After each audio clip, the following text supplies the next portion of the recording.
How to find local deals DoorDash. Hey guys, welcome back. If you want to find or locate local deals on DoorDash, you could use the several built-in app features and external strategies.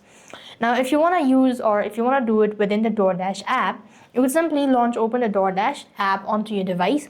At the very home page, you will be able to access offers or promotions tab on the home page, or browser tab to see all the restaurants and local business deals in one place. So this is basically where you will be able to find local deals.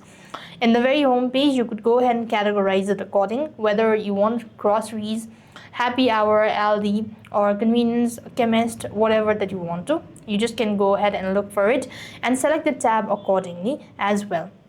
Now, you could then go ahead and link your store loyalty account like grocery stores in the app to automatically access members' exclusive deals as well.